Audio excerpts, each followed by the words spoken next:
Morning பண்ண இடியப்பம் இருந்துச்சு. அந்த இடியப்பத்தில் எக் இடியப்ப கொத்து பண்ணலாம் அப்படின்னு சொல்லிட்டு ஒரு பேனில் எண்ணெய் ஊற்றிட்டு கொஞ்சமாக வெங்காயத்தை அதில் ஆட் பண்ணி 4 பச்சை மிளகாய் ஆட் பண்ணிவிட்டு ஒரு 50% அது வெந்து வரது வரை அதை நல்லா கிண்டி எடுத்ததுக்கப்புறம் அதில் நம்ம தேவையான அளவு தக்காளியும் போட்டு அதையும் சேர்த்து நம்ம கிண்டி எடுத்துடணும். கொஞ்சம் போல் நல்லா வேகாமல் ஒரு 50% வரை நம்ம நல்லா வேக வச்சுட்டு அதில் வந்து ஃப்ளேவருக்காக கொஞ்சமாக கருவேப்பிலையும் போட்டதுக்கப்புறம் அதுக்கப்புறம் அதில் தேவையான அளவு உப்பை நம்ம ஆட் பண்ணணும். ஃபஸ்ட்டே கொஞ்சமாக உப்பை ஆட் பண்ணிவிட்டு அதையும் சேர்த்து மிக்ஸ் பண்ணிவிட்டு நம்ம வந்து எக்கு இடியப்ப கொத்து பண்ணுறதுக்காக எக் எடுத்து வச்சுருப்போம். அந்த 2 எக்கை அடித்து ஊற்றிட்டு நம்ம பொடி மாசுக்கெல்லாம் எப்படி நம்ம அந்த கிண்டி எடுப்போமோ அந்த முட்டை வந்து நமக்கு வந்து எக் வந்து நல்லாவே பிரிஞ்சு வரணும். அந்த பிரிஞ்சு வர்றதுக்கு அளவு நல்லா போட்டு கிண்டி அதை நல்லா பிரித்து வர அளவுக்கு நல்லா போட்டு கிண்டி எடுத்துடணும்.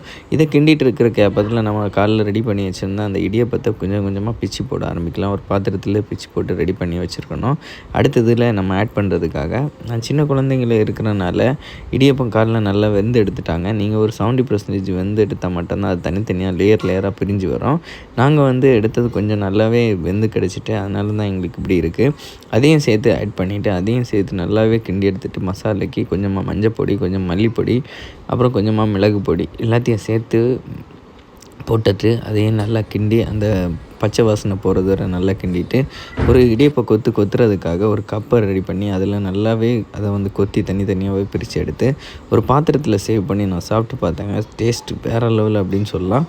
நீங்களும் ஈஸியாக இதே மாதிரி நைட் ஏதாவது ரெசிபி பண்ணணுன்னா இதே மாதிரி பண்ணி பாருங்கள். நல்லா டேஸ்ட்டாக இருக்கும். பிள்ளைங்களுக்கும் பண்ணி நல்லா இருக்கா?